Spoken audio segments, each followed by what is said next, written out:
আমি সর্বপ্রথম বলবো যে যুবক ভাই কষ্ট করে মেহনত করে নিজের টাকা দিয়ে অনেক কালেকশন করে এই জান্নাতের বাগান বানাইলো।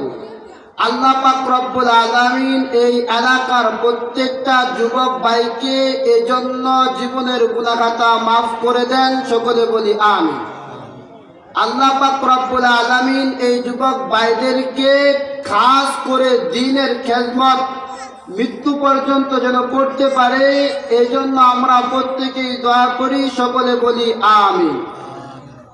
আর আমি শুরুতে বলতে চাই, আসলে আমার যুবক ভাইরা এই কাজ করতে পেরেছে, এতে তাদের কোনো বাহাদুরি নাই। আল্লাহ পাক রব্বুল আলামিন তাদেরকে ভালোবেসে এই কাজ করার তৌফিক দান করেছে। কথাটা আমি বলি না, আল্লাহ পাক রব্বুল আলামিন বলেন 22 নম্বর পারা 20 নম্বর পৃষ্ঠা সূরাতুজ জুমার আয়াত নম্বর 22। আল্লাহ পাক রব্বুল আলামিন বলেন আফামান শারাহাল্লাহু সাদরাহু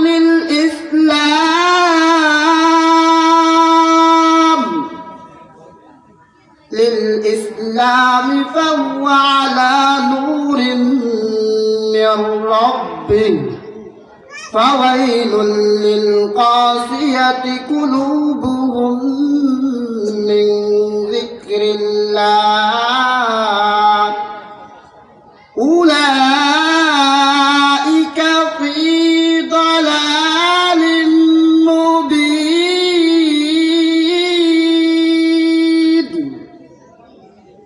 আমার আল্লাহ পাক রব্বুল আলামিন বলেন, আমি যে বান্দাকে ভালোবাসি সে মাহফিলের জন্য টাকা দিতে পারে। আমি যে বান্দাকে ভালোবাসি সে বান্দা মাহফিলের জন্য কাজ করতে পারে। আমি যে বান্দাকে ভালোবাসি সে মাদ্রাসার সাথে সম্পৃক্ত থাকে। আমি যে বান্দাকে ভালোবাসি সে মসজিদের সাথে সম্পৃক্ত থাকে। আমি যাকে ভালোবাসি সে ইসলামের কাজ করতে পারে। আমি যাকে ভালোবাসি সে দ্বীনের কাজ করতে পারে। আমি যাকে ভালোবাসি সে নামাজ পড়তে পারে। আমি যাকে ভালোবাসি সে রোজা রাখতে পারে। আমি যাকে ভালোবাসি সে যাকাত দিতে পারে। আমি যাকে ভালোবাসি সে ইসলামের আদর্শ অনুযায়ী চলতে পারে। আমি যাকে ভালোবাসি রসুলের আদর্শ অনুযায়ী চলে। আমি যাকে ভালোবাসি এরকম দ্বীনের কাজ করার জন্য তাদেরকে আমি এই দ্বীনের কাজে লাগিয়ে রাখি। অর্থাৎ আল্লাহ পাক রব্বুল আলামিন অবশ্যই আমার যুবক ভাইদেরকে ভালোবেসে এই মাহফিলের প্রতি তাদের একটা মহব্বত সৃষ্টি করে দিল।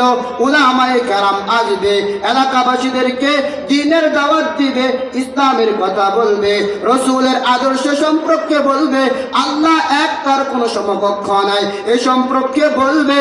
এই জন্য আল্লাহ পাক রব্বুল আলামিন যুবক ভাইদেরকে ভালোবেসে এই মাহফিলের ব্যবস্থা করে দিয়েছে। এতে আমরা যুবক ভাইদের উসিলা করে জান্নাতের একটা বাগান পাইলাম। এজন্য আমি অত্র এলাকার সমস্ত মা বাবা ভাই বোন নরনারীর কাছে আকুল ভাবে দরখাস্ত করব, আপনারা এই যুবক ভাইদের জন্য দোয়া করবেন। এই যুবক ভাইরা যেন মৃত্যু পর্যন্ত, এমন শুধু মৃত্যু পর্যন্ত না, এই সিলসিলা যেন কিয়ামত পর্যন্ত এভাবে এই অত্র এলাকার মধ্যে প্রত্যেক বছরে একটা করে জান্নাতের বাগান তৈরি করতে পারে, সকলেই বলি আমিন।